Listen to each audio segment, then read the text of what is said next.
Hello everyone, welcome you all in your own channel learn everything. So ਆਪਾਂ ਕਰ ਰਹੇ ਸੀ electricity and ਮੈਗਨੇਟਿਜ਼ਮ, ਜਿਹਦੇ ਵਿੱਚ ਆਪਾਂ ਨੈਕਸਟ ਕਰਾਂਗੇ ਕਰੰਟ ਇਲੈਕਟ੍ਰਿਸਿਟੀ, ਜਿਹਦੇ ਵਿੱਚ ਫਸਟ ਜੋ ਮੈਂਸ਼ਨ ਹੈ ਦੈਟ ਇਜ਼ क्रिचॉफ्स रूल। ठीक है, क्रिचॉफ्स लॉ लिखा हो सकता है। सो क्रिचॉफ रूल जो है या क्रिचॉफ लॉ आ, ये दो सीगे साडे को। एक सी साडे कोल फस्ट रूल जिन्हों ਆਪਾਂ जंक्शन रूल या फिर करंट रूल कहते हैं, एंड सैकेंड ਜਿਹੜਾ ਸੀ ਉਹਨੂੰ ਆਪਾਂ वोल्टेज रूल या फिर लूप रूल कहते सी। क्लीयर आ?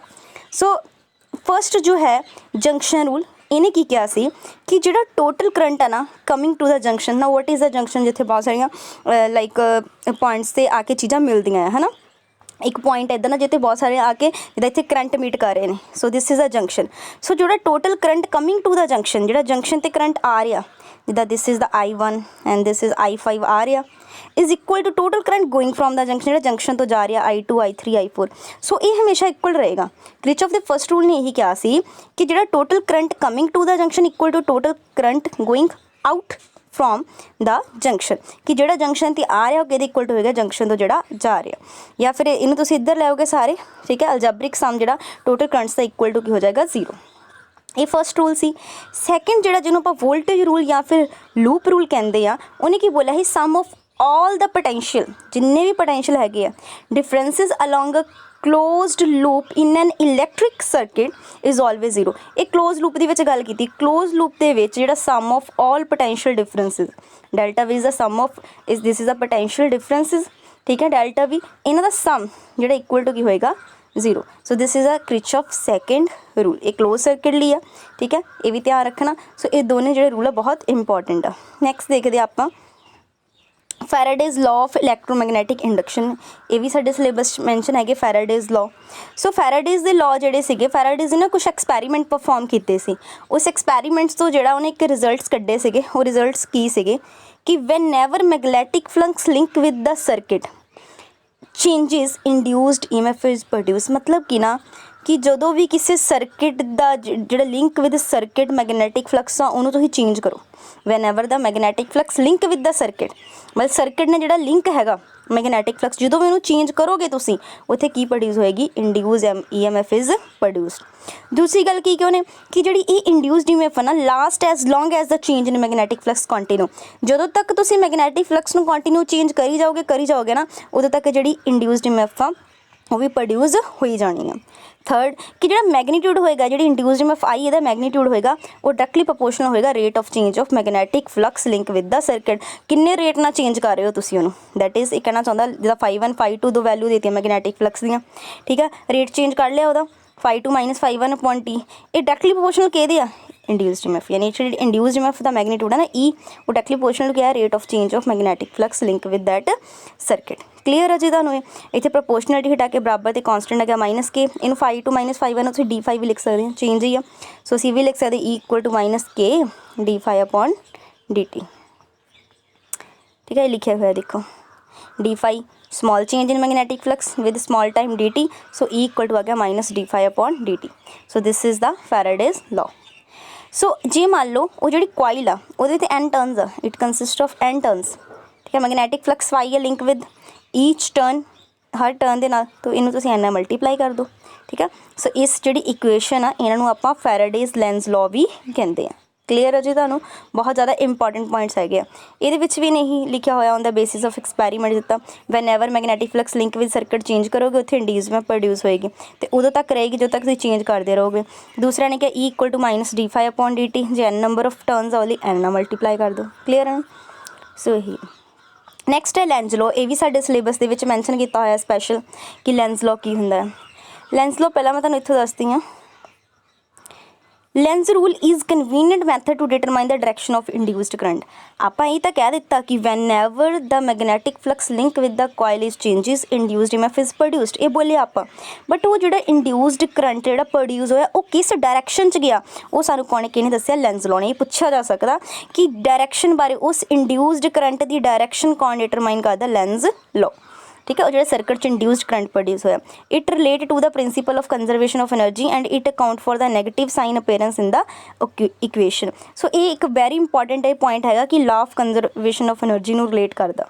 ठीक है। This is from the law of conservation of energy, is most important question भी बनता है, ठीक है। तो ये तुसीं ध्यान रखना, लेंस लॉ 'ਚ दो गल्लां मेन ध्यान रखनियां, पहला डेफिनेशन तो पहला कि पहला सानूं डायरैक्शन दसदा इंड्यूस्ड करंट दी कोई उस सर्किट दे विच प्रोड्यूस है, दूसरा principal of conservation of energy तो रिलेटेड।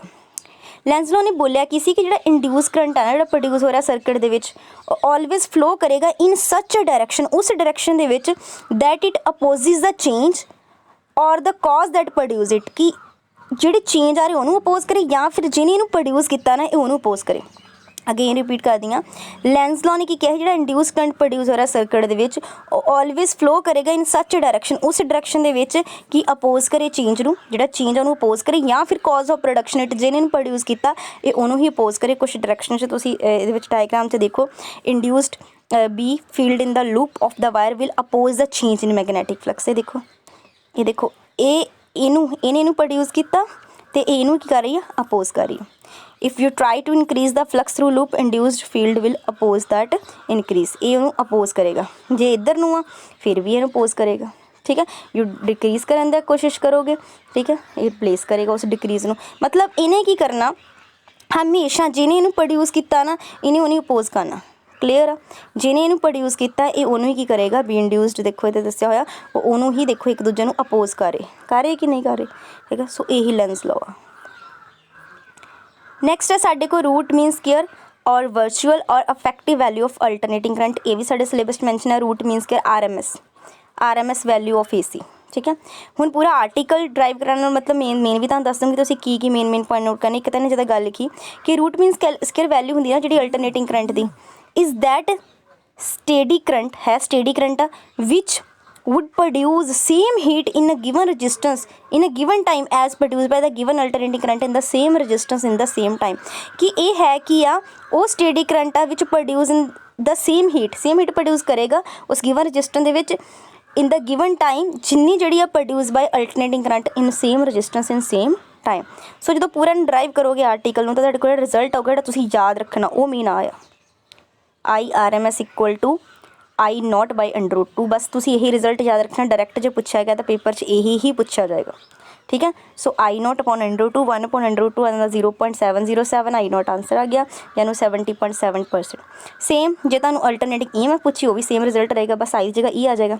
सो ERMS की होंगी E नॉट बाई √2 मतलब 0.707 E नॉट या 70.7% E नॉट। एक यही मीन ध्यान रखना तुसीं, इहदे विचों आही मीन आ बस। Root mean square value of alternating current of EMF can be calculated over any period of cycle since it based on the heat energy produce. So इनू एनी पीरियड ऑफ साइकिल से तुसीं cut सकते हो। Do not use the verb formula if time interval under the consideration is less than 1 period, but जे वो 1 period तो lace है फिर आप यूज़ नहीं करना। क्लीयर है। नैक्सट है जी एवरेज मीन वैल्यू, ये है us over the half cycle कटते हैं, है वो भी steady current which send the same amount of charge in the circuit in the time of half cycle, Jinnah send किया सेम अल्टरनेटिंग करंट ने same circuit दे विच सेम टाइम दे विच, ठीक है। ਇਹਦਾ भी फॉर्मूला याद रखना है वाला आई एवरेज के 2 I नॉट अपॉन पाई, बस ये फॉर्मूला 2 अपॉन पाई जो करेंगे 0.637 आएगा आई नॉट, यानी 63.7% आई नॉट।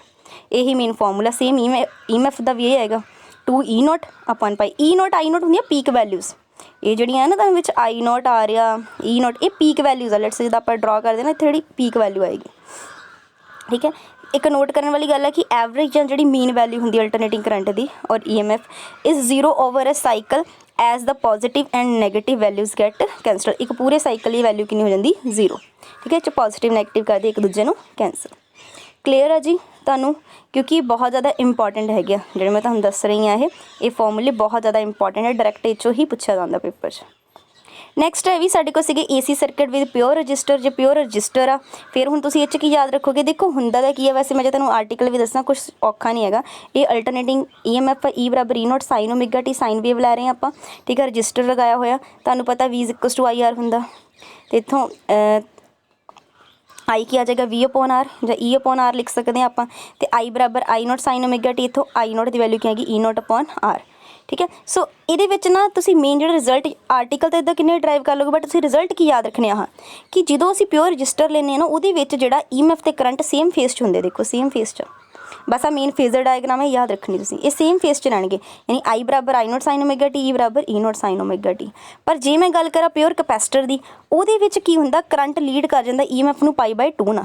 ਤੁਸੀਂ ਜਦੋਂ ਸੋਲਵ ਵੀ ਕਰਕੇ ਦੇਖੋਗੇ ਨਾ, ਪੂਰਾ ਆਰਟੀਕਲ ਸੋਲਵ ਕਰੋਗੇ, आई बराबर I naught sine omega T plus, देखो जे मैं ई बराबर E naught sine omega T लैके चल रही, रिजल्ट मेरा आई का की आया प्लस π/2 एंगल हो गया।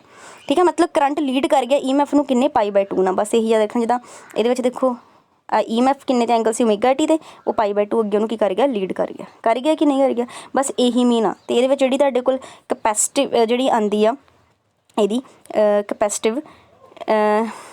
कैपेसिटिव ये आंदी है 1/ओमेगा सी। एक ये फॉर्मूला तुसीं याद रखना मैं। ठीक है, बाकी तुसीं पूरा रिजल्ट ड्राइव करने का कर लो, कुछ औखा नहीं है जिन्होंने सारे कैपेसिटर के फॉर्मूलेस वगैरह आते हैं। बट मैं मेन बोलूँगी, तुसीं ये रिजल्ट जोड़े कह रही मैं यही याद रखो बस।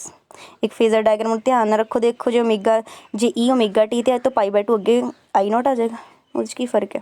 इहदे जे मैं प्योर इंडक्टर की गल करा, ये की होएगा, उही जिथे लीड करती सी, लैग बिहाइंड पिछे हो जाएगा, करंट जो π/2 पिछे हो जाएगा। देखो जो मैं ई बराबर E naught sine omega T लैके चली, तो आंसर क्या आया, आई बराबर I naught sine omega T minus π/2 inductor के केस, जो मैं इंडक्टर लगानी है। ठीक है, ये लैग बिहाइंड हो गई सी, यानी पिछे चल गई π/2। मेन ये तो यही चीज़ां याद रखने वालियां जिहड़ियां तुसीं याद रखनियां। तो ये केस जी इंडक्टिव रिएक्टेंस आएगी, वो आएगी ओमेगा एल, जिदा एक्स सी की आया सी साडे कोल 1/ओमेगा सी, जो एक्स एल आएगा वो ओमेगा एल आएगा ऊपर। ये फॉर्मूले तो याद रख लियो, कि बार न्यूमैरिकल आ जाता है, करवा देवांगी ये न्यूमैरिकल भी तुहानूं मैं। जी आ गया LCR सर्किट, मतलब एल भी है CR तीनों ही लगे आ। फिर सानू पता रजिस्टर के केस तो दोनों सेम फेस च होंगे। एल के केस करंट पिछे हो जाता, कैपेसिटर के केस अगे चल जाता। फिर सारे सॉल्व करके साढ़े को एक रिजल्ट आता, एक ये वाला याद रखना तुसीं, एक ही रिजल्ट बस तीनों LCR सर्किट के विच। ठीक है, मेन जोड़े मैं तुहानूं दस दित्ते की रिजल्ट याद रखने, उन्होंने तुसीं मेन नोट्स बनाने, क्योंकि वही ज़्यादा इंपॉर्टेंट है। ठीक है, बाकी ये रिजल्ट दस दित्ते, लेंस लॉ वो बारे दसता है।